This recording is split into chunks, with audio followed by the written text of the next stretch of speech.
The slavery in Africa wasn't chattel slavery. That's the form of slavery that was in America, which dehumanized people.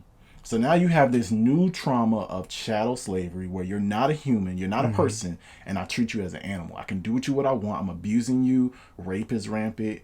Physical abuse, physical neglect. They weren't eating the best meals. Yeah. They didn't have the best living conditions. They working probably sun up to sundown. Yeah. I think some plantations allowed them to have a day off. I don't know if that was across. I don't think that was the norm. Yeah. I don't know. I had to do more research on that. But those kind of conditions over years, Yeah. decades, creates trauma, Yeah. which then gets passed on and passed on and passed on and passed down Yeah. to our communities today. Yeah. So we I have agree. all this trauma that's within us. And I'm glad this research is coming out now because now it's like we have a basis. We're traumatized people Yeah. living in America. Not to mention the trauma that we deal with now. We went through the trauma of slavery. We went through the trauma of Jim Crow. Went through the trauma of battling the segregation wars.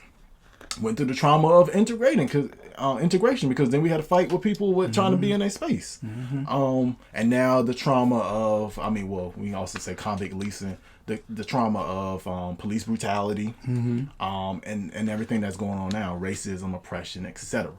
So we deal with all those things, which helps, I don't say helps, which has caused a lot, in my opinion, a lot of mental health issues within the Black community. That is uncomfortable to deal with. Boy, we should just go back to school and get your doctorate. Boy, man, if I go back to school, y'all, it's gonna be for African American studies. Go ahead and get your doctorate, man. It's gonna be for You sound see how passionate. man. I said slavery. You said slavery. All right. Let me tell you now, brother man. Let me tell you about slavery. Let me tell you about trauma. But yeah, like that's my first love, man, is our history and culture.